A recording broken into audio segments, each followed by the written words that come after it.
think that that's the right rate of interest? It's nothing. We have all these people who are in debt. Everybody is borrowing money, and nobody is saving. Yet the government decides that the appropriate rate of interest is 0. Now, obviously, if the market were setting interest rates would be a lot higher. They would have to be a lot higher.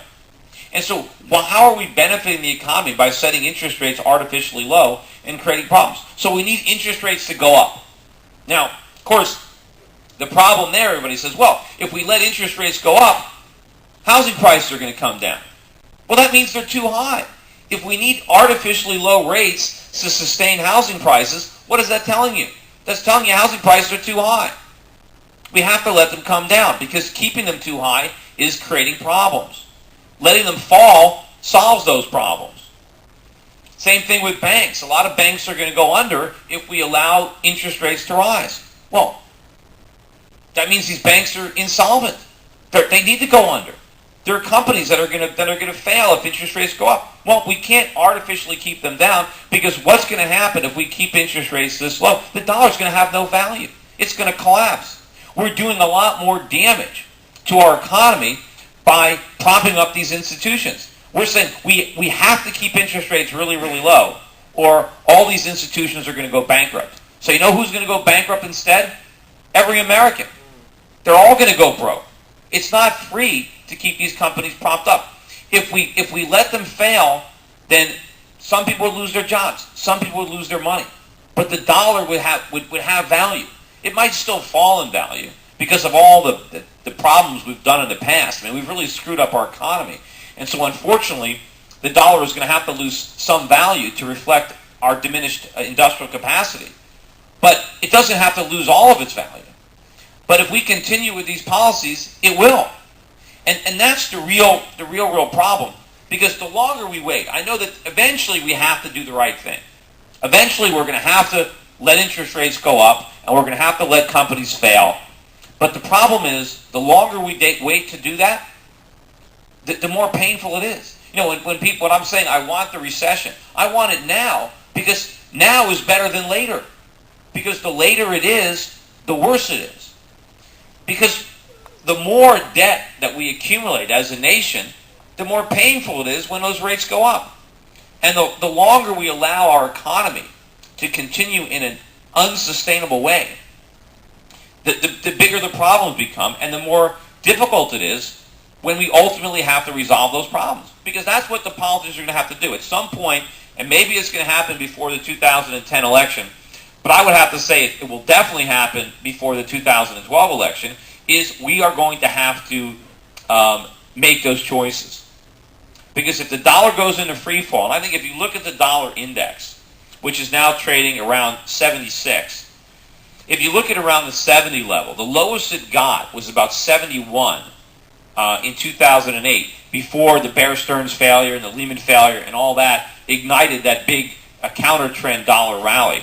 I think once we get below there, then I think it's kind of in free fall land. And I think the dollar's decline can start to accelerate much more rapidly. Also, I think once gold really clears through this $1,000 level, it's right there now. It's just hanging out right around there. But I think by then, gold will put some distance between itself and $1,000. Maybe it'll start trading $1,100, $1,200, $1,300. Once it's really up there, it has no resistance, right? I mean, there's nothing there. I mean, 1,000 was kind of like a psychological barrier. I mean, it was the high in 2008. We had that big drop. But I think once we get back above it, to me, it'll probably be like the Dow getting above 1,000 in 1982. I mean, once it really took out 1,000, it didn't have much trouble until 1987 when it had the crash. But even then, the Dow was up 2,600, 2,700 before it crashed, and it didn't get anywhere near 1,000 at that crash. So I think once gold gets through there, it's got a long way to go. Silver too will probably be well north of $20 an ounce as gold is moving higher. I would expect there to see movement in other commodities as well. I think oil can retake the $100 level. Right now it's still trading in the low 70s.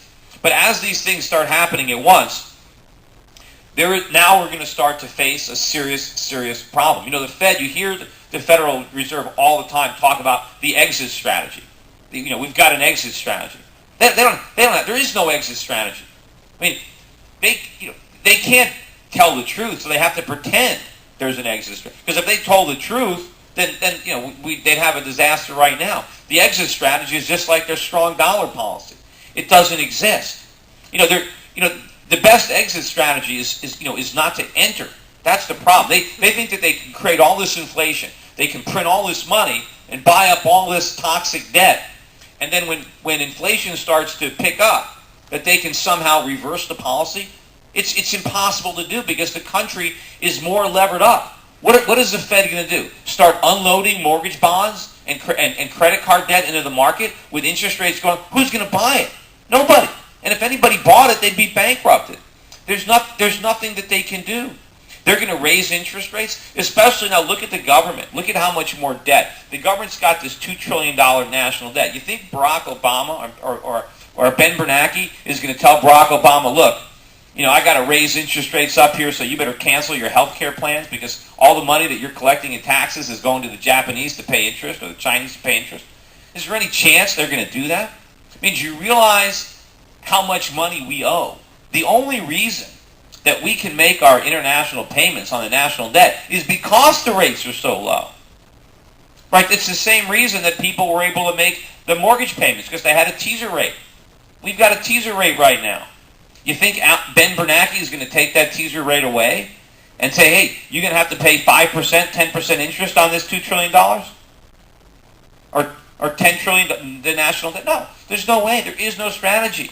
It is impossible.